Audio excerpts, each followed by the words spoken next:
হঠাৎ দেখা। রবীন্দ্রনাথ ঠাকুর। রেলগাড়ির কামরায় হঠাৎ দেখা, ভাবিনি সম্ভব হবে কোনো দিন।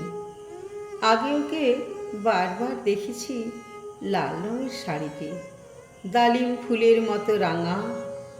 আজ পরেছে কালো রেশমের কাপড়, আঁচল তুলেছে মাথায়, দোলন চাপার মতো চিকন গৌর মুখখানি ঘিরে।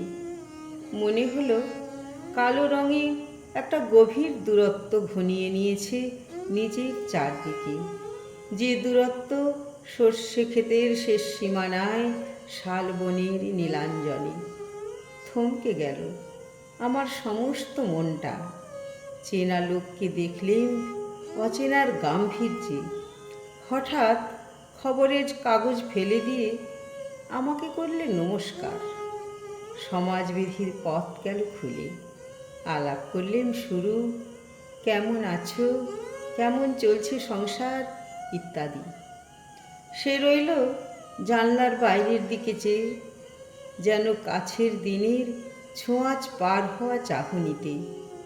দিলে অত্যন্ত ছোট দুটো একটা জবাব, কোনোটাই বা দিলেই না।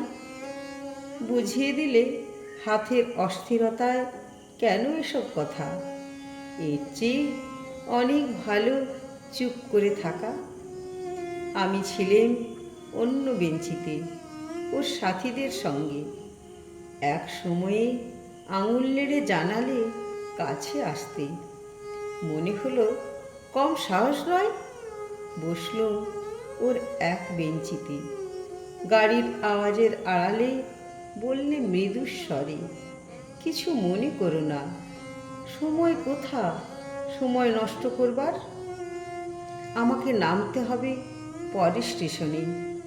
দূরে যাবে তুমি, দেখা হবে না আর কোনো দিনই।